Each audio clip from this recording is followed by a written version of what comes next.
ছবিটার মাঝখানে লাভের ভিতরে যার ছবিটা দেখতে পাচ্ছেন সে আর কেউ নয়, সে আমার একমাত্র ছেলে। বলতে পারেন ও আমার নয়নের মণি, আমার হার্ট। ওর কোনো বিপদ আসলে আমি ওর চাইরে সাইড থেকে বিপদকে মোকাবেলা করব, যেভাবে আমি ছবিটাকে সাজিয়েছি। যাই হোক, আমার ছেলেকে যদি আপনাদের ভালো লেগে থাকে, একটা লাইক, একটা কমেন্ট, একটা শেয়ার করে যাবেন। আমার ছেলের জন্য প্রাণ খুলে দোয়া করবেন।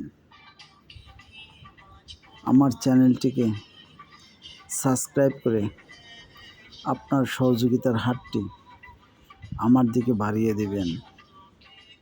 পরিশেষে আপনারা ভালো থাকবেন, সুখে থাকবেন। আল্লাহ হাফেজ।